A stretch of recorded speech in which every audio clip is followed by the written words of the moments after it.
우선 부모가 자녀들의 피해 사실을 알게 된 순간 부모님들의 심정은 정말 고통스럽습니다. 자기 자신이 당하는 것보다도 더 큰 고통을 느끼는 것이 일반적이지요. 그래서 대체적으로 분노에 휩싸이게 됩니다. 그래서 무슨 일이든지 저지르고자 하는 그런 이제 욕구에 빠지게 되는데요. 이때 부모님들이 주의하실 것이 있습니다. 절대로 흥분해서는 안 됩니다. 어머니가 아버지가 이 일에 나서는 것은 문제를 수습하고 또 아이들을 건강하게 키우기 위해서 나서는 것이지 본인의 분풀이를 하기 위해서 나서는 것이 결코 아닙니다. 절대로 흥분하지 마십시오. 흥분하려고 하는 마음이 충동이 올라올 때 그때 심호흡을 하시거나 아니면 먼 산을 바라보시거나 그렇게 해서 마음을 가라앉히셔야 됩니다. 그렇게 하기 위해서는 목적을 뚜렷하게 해야 됩니다. 내가 지금 이 일에 나서는 것은 우리 아이가 더 이상의 피해를 보지 않게 하는 것, 그리고 건강하게 자라게 하는 것, 그리고 가해 학생들도 뭔가 적절한 교육을 시켜야 한다는 것. 그렇게 해서 우리 사회가 우리 이웃들이 함께 좋은 세상을 만들어 나가자라고 하는 데 있는 것이지 분풀이를 위해서거나 누구를 해코지하기 위한 것이 아니다 라고 하는 것을 자꾸 스스로가 다짐을 하면 그 흥분이 조금씩 가라앉으실 수 있을 겁니다. 우선 부모님들이 자기 자식의 피해 사실을 알게 되면 당연히 가해자를 의식하게 되죠. 그래서 가해자 학생도 만나보게 되고 가해자 부모님들을 또 만나게 됩니다.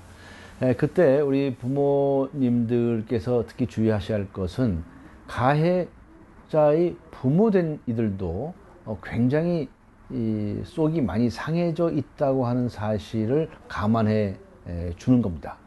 자기 자식이 학교에서 폭력을 휘두르거나 못된 짓을 했다고 통보를 받았을 때 그 가해자의 부모님들은 또 속이 얼마나 상했겠습니까?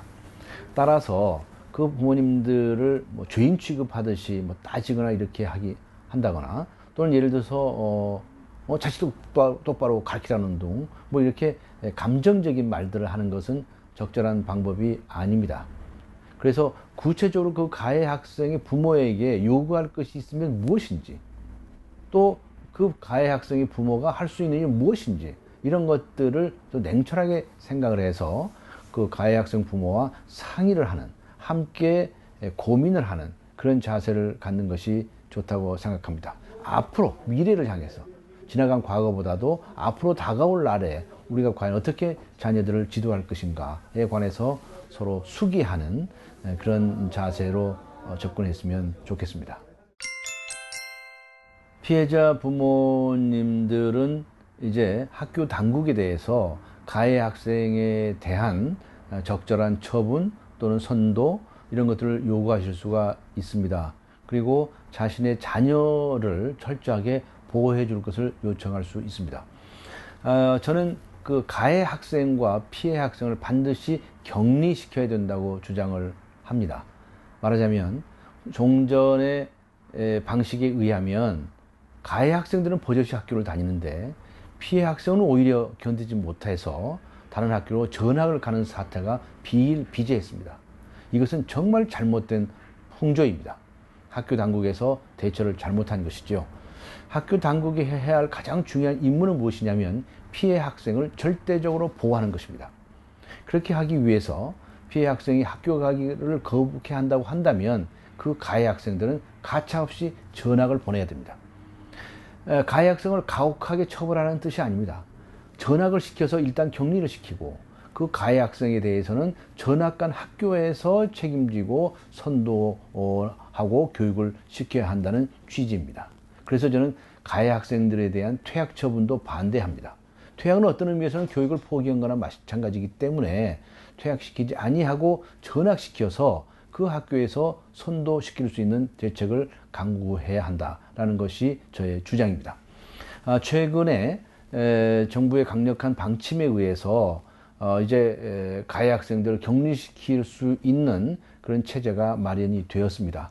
따라서 피해자 부모님들은 학교에 가셔서 자치위원회뿐만이 아니라 교장 선생님에게 가해 학생의 전학 조치를 강력하게 요구하실 수가 있습니다. 그러면 종전보다는 좀 더 나은 처분들이 나오지 않을까 기대를 하게 되는 것이지요. 그런데 학교에서 가해 학생에 대한 처분이나 피해 학생의 보호에 대해서 미온적인 경우가 굉장히 많다는 비판이 있어 왔습니다. 그리고 그것은 사실입니다. 종전에 학교에서 학교 폭력이 발생하면 가해자 숫자는 많고 피해자 아이는 한 사람이거나 오히려 적기 때문에 오히려 이 가해자들의 편을 드는 것 같은 그런 인상을 주는 경우가 있고요. 또 학생들 간에 있는 일이기 때문에 가해 학생들에게 주의를 준다거나 또는 선도 처분을 하는 것, 또는 반성을 받는 것 정도로 처분을 하고 끝내는 경우가 많았었습니다. 그런데 그렇게 되면 피해 학생들은 더 보복을 받고 과거보다 더 심각한 폭력에 시달리게 되죠. 그래서 학교 당국의 처분이 미온적이다라고 하는 비판을 많이 받게 된 것입니다. 확실히 그런 점에 있어서 학교 당국의 그러한 처분은 미온적인 것이어서 잘못된 것입니다. 학교 당국은 가해자에 대해서 격리 처분과 전학 처분 또는 선도 처분을 아주 강력하게 해야 되고 그 자체가 이미 교육이다. 가해 학생에 대한 교육이다라고 하는 사실을 명심해야 됩니다. 이럴 때 학교에서 좀 미온적이라고 생각이 될 경우에는 어떻게 해야 되는가? 어떤 학부모님들은 교장실에 가서 행패를 부리는 경우도 있고 그 분노를 참지 못해서 더 큰 사고를 내시는 수가 있습니다. 그래서는 안 됩니다. 이성적으로 대처해야 됩니다. 교장 선생님이 미온적이면 미온적인 점에 대해서 조목조목 따지십시오. 그렇게 해서 만일 뜻이 이루어지지 않으면 교육청으로 가십시오. 또 교육청에서 미온적이면 더 높은 데로 가십시오. 거기에서도 안 되면 결국은 형사 처분을 요구하는 고소도 할 수 있고 또 소장을 제출할 수도 있습니다. 피해 학생의 피해가 단순히 언어적 폭력에 그쳐서 왕따를 당하고 고통받고 그래서 정신적으로 충격을 받는 이런 경우가 있습니다. 이런 경우에도 만일에 상담 치료를 받아야 된다고 한다면 거기에 소요되는 비용을 가해 학생에게 청구할 수 있습니다. 더 나아가서 상처를 입어서 병원 치료를 받아야 된다고 한다면 그 역시 그 치료비를 전액을 상대방에게 청구할 수가 있습니다. 그 외에도 위자료라고 해서 약간의 정신적인 피해에 대해서 피해 금액을 조금 높여주는 그런 제도가 있습니다. 그런데 대체적으로 치료비를 산정하기가 좀 어려운 경우가 있는데요. 그것은 병원에 가서 진단서를 떼어보면 그 진단 치료 기간이 나오고요. 또 실제로 치료 비용이 어느 정도 드는지는 추산할 수가 있습니다. 그리고 한 가지 또 주의할 것은 지나치게 욕심을 내서는 또 안 됩니다. 그 상처에 적절한 만큼의 피해 보상을 받도록 하고 특히 정신적 피해에 대해서는 어느 정도 치료 효과가 있을지 어느 정도의 기간이 필요할지를 가늠하기 어렵기 때문에 반드시 정신과 의사하고 상의를 해서 거기에서 나오는 수치에 따라서 적절한 금액을 청구를 해야 합니다. 그리고 피해자 쪽에서 이렇게 피해 변상을 요구하는 것은 당연한 권리입니다. 대체적으로 이 문제를 두고서 또 나중에 감정 싸움이 되면 가해자 쪽에서는 또 중상모략을 합니다. 피해자 쪽에서 돈을 뜯으려고 한다든가 너무 돈을 많이 요구한다든가 이렇게 말을 해서 또 싸움이 더 커지고 감정이 격화되는 경우가 굉장히 많거든요. 그렇지 그런 사태를 막기 위해서는 정말 합리적으로 이성적인 수준에서 청구할 거 청구하고 받을 거 받고 그리고 사과할 거 사과하고 그리고 전학갈 건 전학하고 이렇게 하나하나 처리해 나가는 이런 방식이 중요하다고 보겠습니다. 피해자 부모님들이 피해자를 위해서 정말 해야 할 일이 있습니다. 무엇인고 하니 피해 변상을 받아서 치료비에 충당한다든가 이런 것은 물질적인 것입니다. 그런데 그보다 더 중요한 것은 피해 학생들이 정상적인 생활에 복귀할 수 있게 하는 것입니다. 그런데 많은 아이들로부터 왕따를 당하거나 폭력을 당했을 때 대부분의 아이들은 정신적 상처를 받습니다. 그것을 트라우마라고 합니다. 이 정신적 외상은 눈에 보이지 않기 때문에 우리가 쉽게 판단하기가 어렵습니다. 그러나 정밀하게 조사해 보면 아이가 왠지 우울해하거나 좀 소극적이 되거나 세상을 비관하는 말을 많이 하거나 심지어는 죽어버리고 싶다든가 라는 말을 가볍게 내뱉는 것들을 발견할 수 있습니다. 이건 정말 중요한 문제입니다. 이 정신적 상처는 어떤 의미에서는 신체적 상처보다 더 큽니다.